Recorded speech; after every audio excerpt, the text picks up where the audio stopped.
I cheated with my friend's husband. Now my husband is dating her to balance the score. I signed a contract giving him a one-sided open marriage to save us.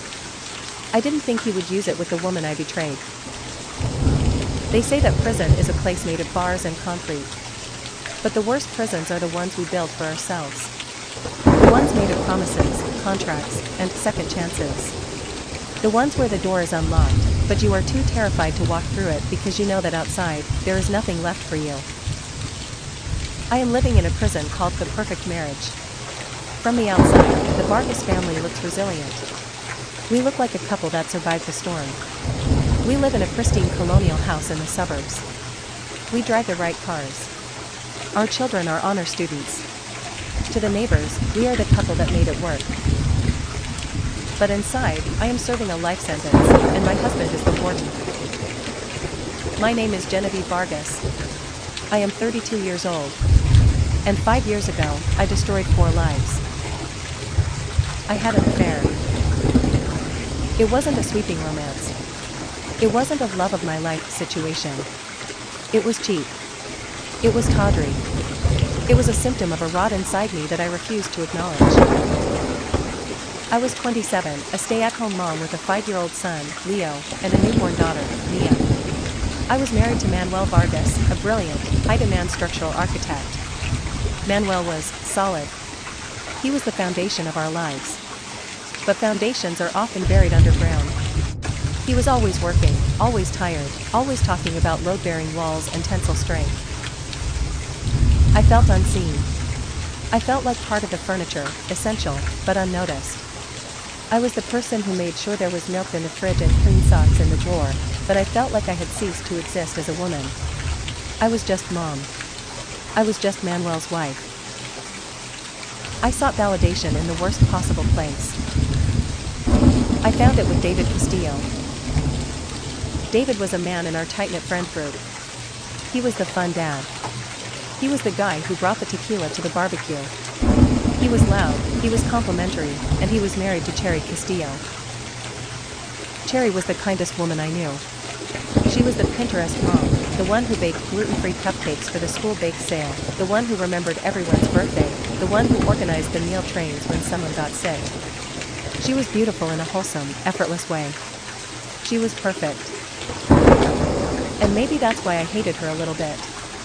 Maybe her perfection made me feel inadequate.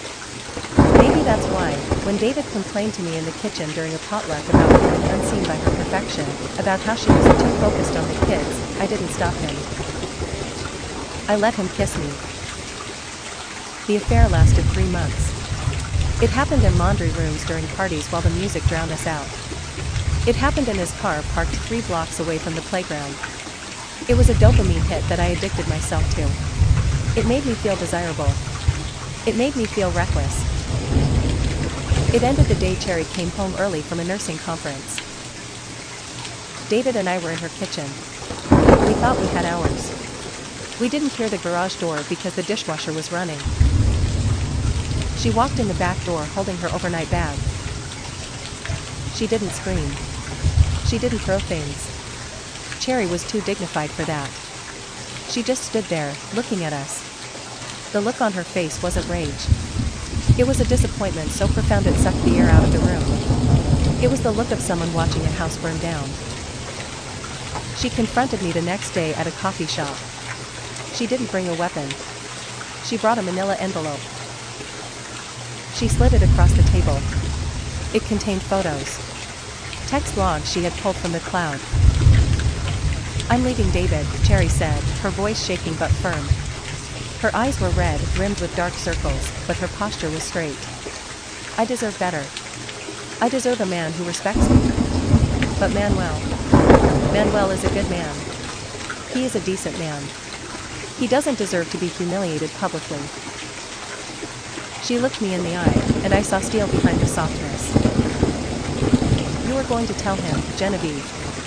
You are going to tell him everything. Tonight. If you don't, I will send this envelope to his office tomorrow morning by courier."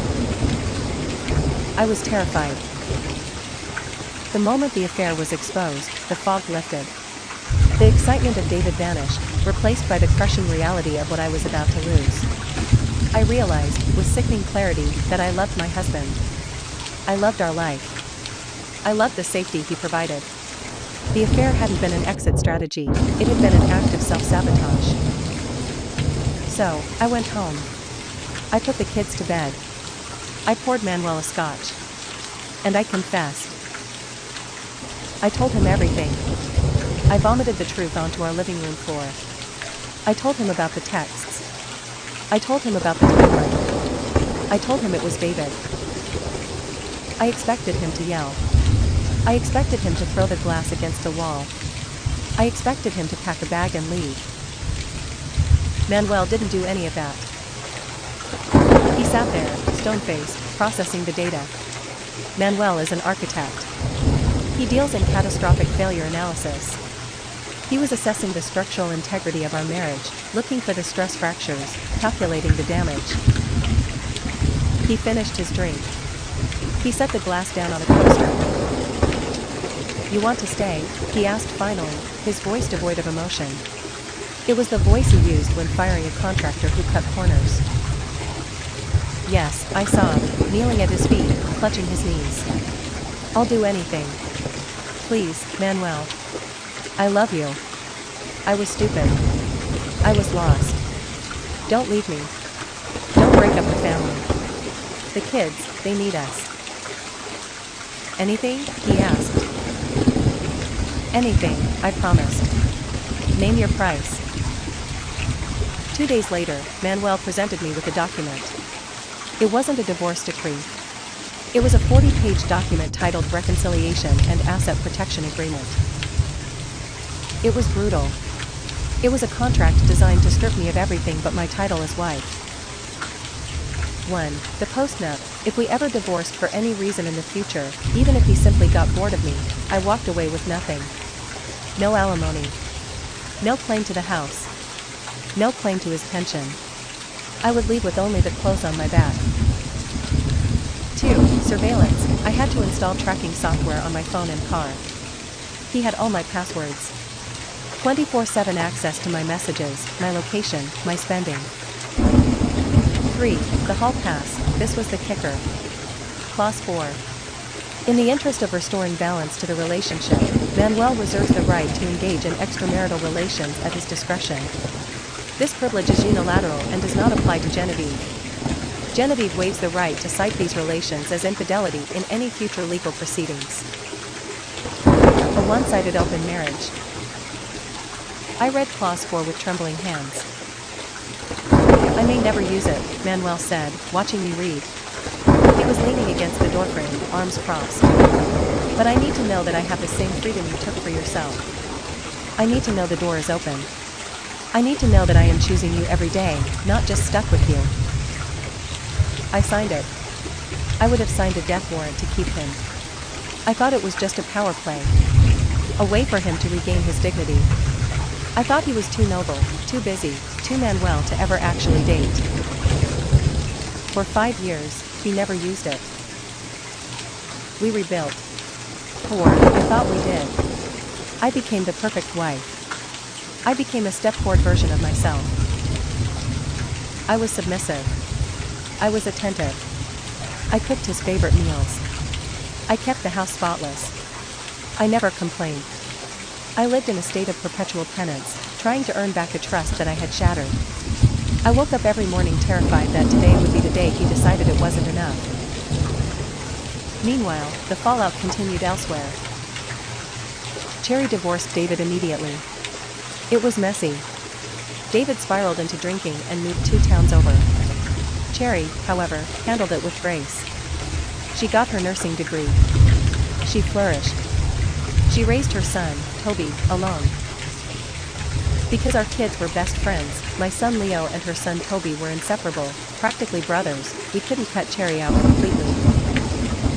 And something strange happened. Manuel and Cherry started talking.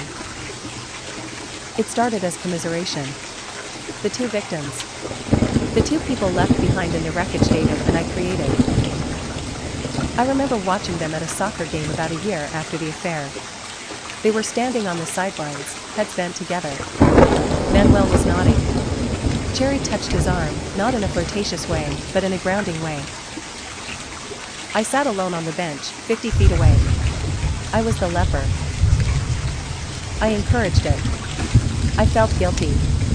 I thought, if Manuel can have a friend who understands his pain, that's good. It will help him heal. I was so stupid. Trauma is a powerful bonding agent. It's stronger than lust. It's stronger than history. It creates a shorthand, a secret language that only the survivors speak. They had a shared enemy, the betrayal. And by extension, they had a shared enemy, me. Last month, on a Tuesday, Manuel came home from work. He seemed different. Lighter. The perpetual scowl he had worn for 5 years was gone. He was wearing a new shirt, one I hadn't bought for him. He smelled of a new cologne, santal and cedar. He sat me down at the kitchen island. He poured himself a glass of water. Genevieve, he said. I'm invoking clause 4. My heart stopped. The blood drained from my face. Clause 4? The open relationship clause, he said calmly, as if discussing a zoning permit. I've met someone. I want to pursue it. I want to do this ethically, unlike you. So I'm telling you. I felt sick. Who? Who is she? Did you meet her at work? Manuel looked me right in the eye. His gaze was steady, unblinking. It's Cherry. The room spun. I gripped the granite countertop to keep from falling. Cherry? My David's ex? You can't be serious. Why not? Manuel asked. We understand each other. She's single. I'm technically available, per our agreement. We've been friends for years. It developed naturally. We have the same values. We have the same scars. But, she's the victim. She's the one She's the one you betrayed, Manuel corrected, his voice sharp. And I'm the one you betrayed. It makes sense, Genevieve. We fit. Manuel, please, I begged, tears streaming down my face. Anyone else? Please, not her. That's humiliating. Everyone will know. The parents at school, the neighbors, think of the kids. Manuel's face hardened. The cold architect returned. The kids love her, he said. And you don't get to talk about humiliation, Genevieve. You slept with her husband in our laundry room while our children played video games upstairs. You humiliated her. You humiliated me. This isn't about hurting you. It's about me finding happiness. You signed the paper. You said anything. He stood up. He checked his watch. I'm taking her to dinner tonight. I won't be home until late. Don't wait up. He walked out the door. That was 6 months ago. My life has become a surreal, slow-motion nightmare. They are dating. Openly. Because of the kids, and because our social circles are intertwined, everyone knows. And the narrative? The narrative is that they are healing together. They are the brave survivors finding love in the ashes of their partner's deceit. It's poetic. It's romantic. And I am the villain who is lucky to still be allowed in the house. I am the cautionary tale. Every Friday night, there is a ritual. It is a ritual that strips away the last shreds of my dignity. Manuel gets dressed up. I watch him shave in the master bathroom. I watch him pick out a tie. Sometimes, if he can't find his cufflinks, the silver ones I bought him for our 10th anniversary, he asks me where they are. Genevieve, where are the onyx links? He asks from the closet, casual, as if asking for the salt. And I, like a well-trained servant, find them for him. I hand them to him. I brush the lint off his shoulder. You look handsome, I whisper, hating myself. Thank you, he says politely.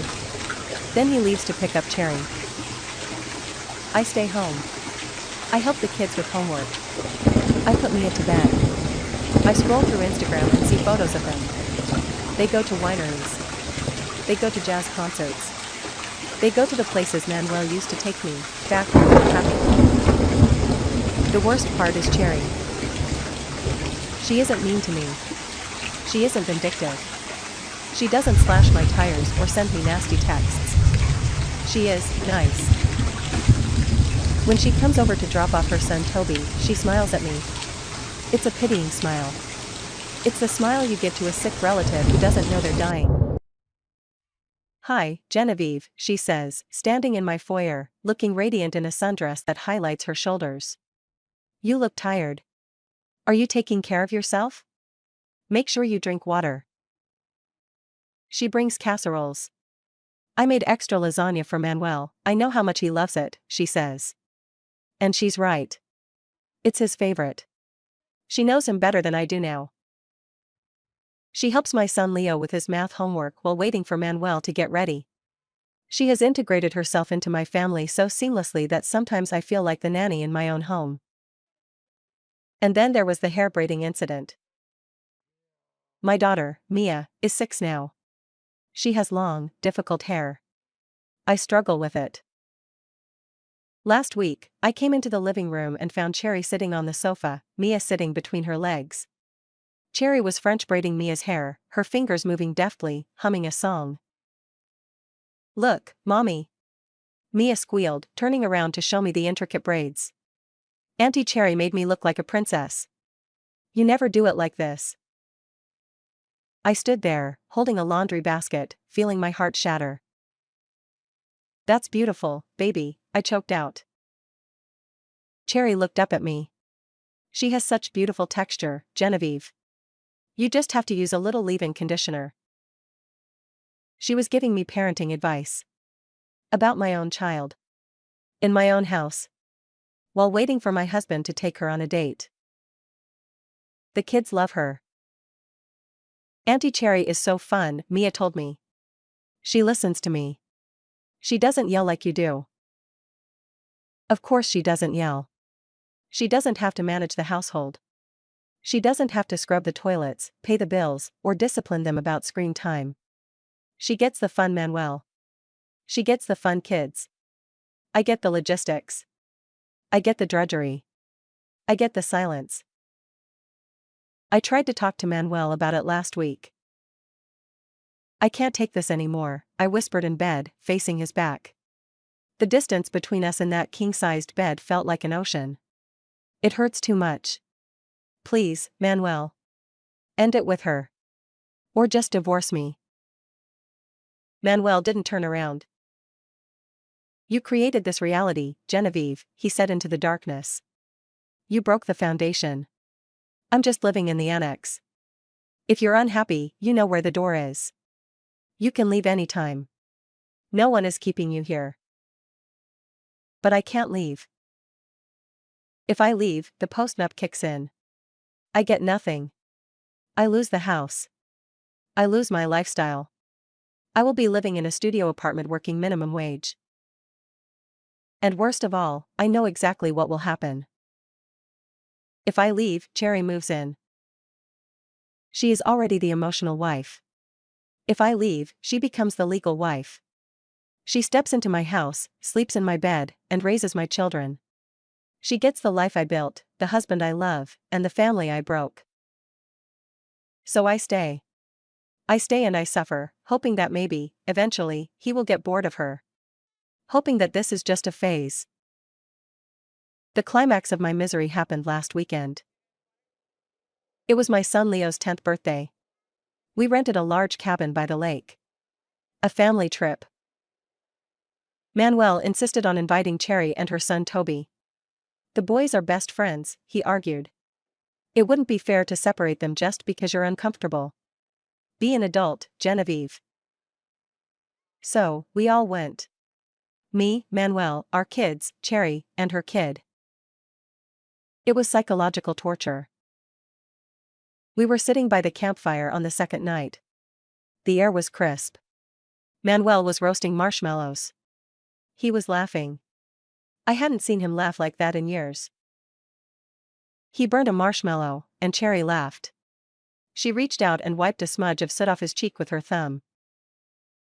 It was such an intimate gesture. Instinctive. Possessive. It was the gesture of a woman who knows she is allowed to touch him. I was sitting in the folding chair next to the cooler, holding a warm beer, shivering in my cardigan. "Here, let me help," Cherry said, taking the roasting stick from Manuel. Their hands brushed. They held eye contact for a second too long. It wasn't lust. It wasn't the cheap thrill I had with David. It was love. I recognized it because it was the way Manuel used to look at me 10 years ago. It was safety. It was respect. It was a shared understanding of the world. Suddenly, I felt like a ghost. I was invisible. I was observing a family unit that didn't include me. I was the photobomber in their family portrait. I stood up and walked away. I walked into the dark woods surrounding the cabin. I walked for 10 minutes. I sat on a stump and cried. I waited. I waited for Manuel to notice I was gone. I waited for him to come find me. I waited for him to worry. 5 minutes passed. Then 10. Then 20. No one came. I wiped my face and walked back to the firelight. I stood in the shadows and watched. I saw Cherry sitting in my chair. I saw my daughter Mia leaning her head on Cherry's shoulder, sleepy and content. I saw Manuel smiling at them both, poking the fire. They looked like a complete set. They didn't need me. In fact, the picture looked better without me. I realized then that Manuel hasn't forgiven me. He will never forgive me. He has kept me around as a placeholder, a domestic servant, a warm body to keep the bed filled until he was ready to replace me. He isn't punishing me with anger. He is punishing me with replacement. He is showing me, day by day, hour by hour, exactly how replaceable I am. He is proving that the irreplaceable mother and wife I thought I was, is just a role that can be recast.